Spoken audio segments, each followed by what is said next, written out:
El pecado sexual, uno de los males que está destruyendo la sociedad en todo el mundo. Lamentablemente, a causa de la Internet y de las redes sociales y de otros medios en los que se expone uno fácilmente a actos inmorales, las personas se llenan de pensamientos que están carcomiendo la manera de pensar y de ver al sexo y lamentablemente llevarle a las personas a cometer pecados constantemente. ¿Qué es lo que nos dice la Biblia en cuanto a eso? ¿Cómo nos afecta el pecado sexual? Aquí en la primera carta a los Corintios, en el capítulo 6, Pablo habla sobre eso y vamos a ver lo que él nos quiere enseñar en esta lección que tenemos hoy día aquí en Un Momento con Dios.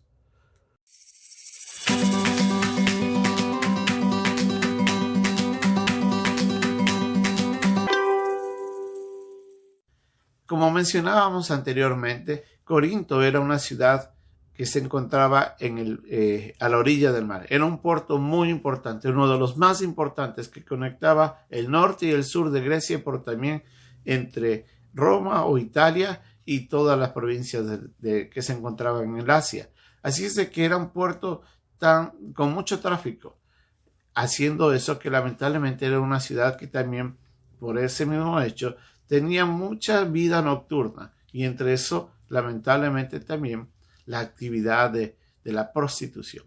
Era una ciudad que lamentablemente estaba llevada y entregada a los actos sexuales. El griego de por sí, la naturaleza de esa sociedad era que le daba mucho énfasis al cuerpo y es ahí donde ellos se entregaban de diferentes formas a desarrollar placeres corporales. En ese seno estaba esta iglesia. Y obviamente el pecado del sexo o el pecado sexual no estaba ajeno de la vida de la iglesia. Y es ahí donde Pablo, en esta carta a los Corintios, les escribe y les dice que tienen que considerar de que ellos son templo del Espíritu Santo. El creyente, al momento que llega a recibir a Cristo como su Señor y Salvador, llega a tener la presencia del Espíritu Santo, quien mora en el creyente desde ese día hasta el día en que la persona fallezca.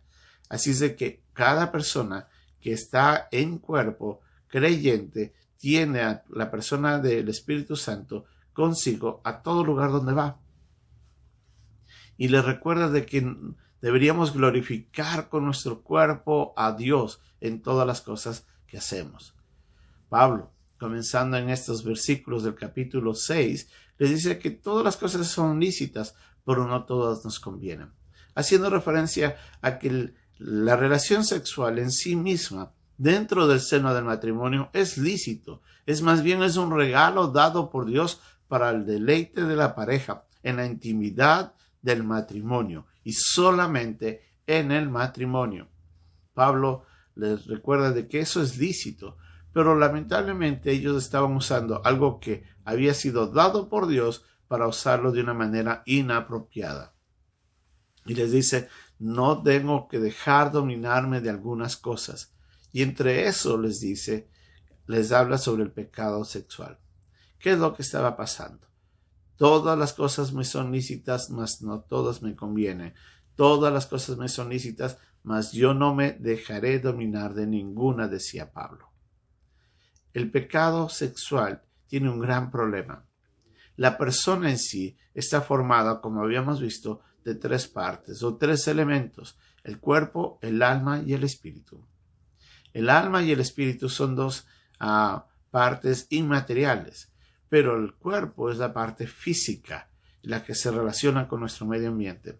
Y es ahí donde se desarrolla intensamente. Cuando una persona tiene o está teniendo un acto sexual, se desarrollan muchos actos químicos que afectan el sistema hormonal, la mente y el cuerpo, llevándole a una éxtasis que es muy intenso. Entonces Pablo les estaba recordando de que eso estaba afectando su vida espiritual y estaba afectando su alma.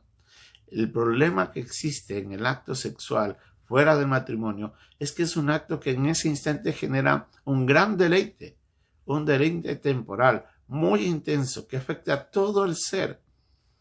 Pero eso es lo que hace más daño, porque al ser tan intenso y tan deleitoso, lamentablemente arrastra a la persona, llevándole constantemente a buscar eso donde encuentra ese deleite. Es un acto, es una reacción química que genera grandes emociones y muy intensas.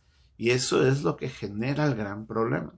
Por eso Pablo les dice, no pueden tomar su cuerpo para entregarlo a los deleites del pecado. Antes deberían honrar con el cuerpo, que es el templo del Espíritu, a Dios. Y por eso dice, no pueden ustedes dejar de que esto esté dominándolos. El gran problema que a veces uno se olvida es que el acto sexual fuera del matrimonio esclaviza a la persona, porque le lleva a buscar constantemente encontrarse en esos momentos deleitosos que no son correctos, porque están fuera de la voluntad de Dios.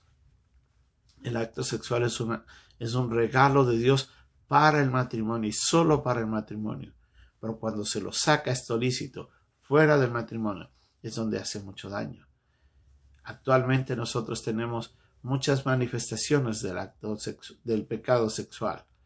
La autosatisfacción o masturbación, la pornografía, los pensamientos que nos llevan a mirar a otras personas que no son nuestra propia pareja y nos lleva a codiciarlas, generan en nuestra mente pensamientos muy intensos que afectan nuestro cuerpo también. Y es por eso de que no se puede desconectar el alma y el cuerpo.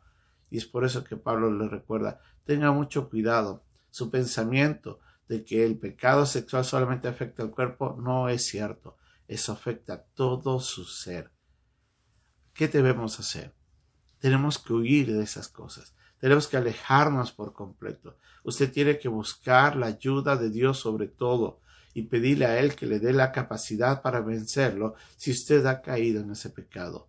Si es necesario, tiene que buscar a personas que le ayuden a mantenerse alejado de esos pecados.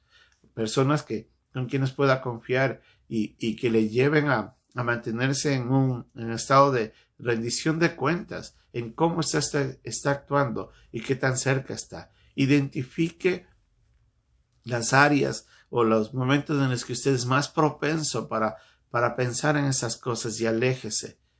Si usted está muy atado a la pornografía, tiene que alejarse por completo de eso. Si es necesario dejar a un lado el teléfono, la computadora, el televisor, lo que sea, por un buen tiempo hasta que usted pueda controlar esas áreas. No deje de que el pecado sexual tome control porque lo esclaviza. Y cuando usted está esclavo, lamentablemente usted está alejándose de Dios constantemente, entregado al pecado, destruyendo su vida, destruyendo su cuerpo aún inclusive y deshonrando a Dios. Pídale perdón a Dios. Aléjese de eso. Busque la ayuda. Y si usted está casado, honre y dé gracias a Dios a través de su matrimonio y el regalo que Él le ha dado de la intimidad sexual en el matrimonio solamente. Es lícito cuando es dentro del matrimonio. Fuera de ello, es un pecado que nos esclaviza. Que Dios nos ayude a considerar esto y a tomar acciones para no caer en la esclavitud de este horrendo pecado. Que Dios nos ayude.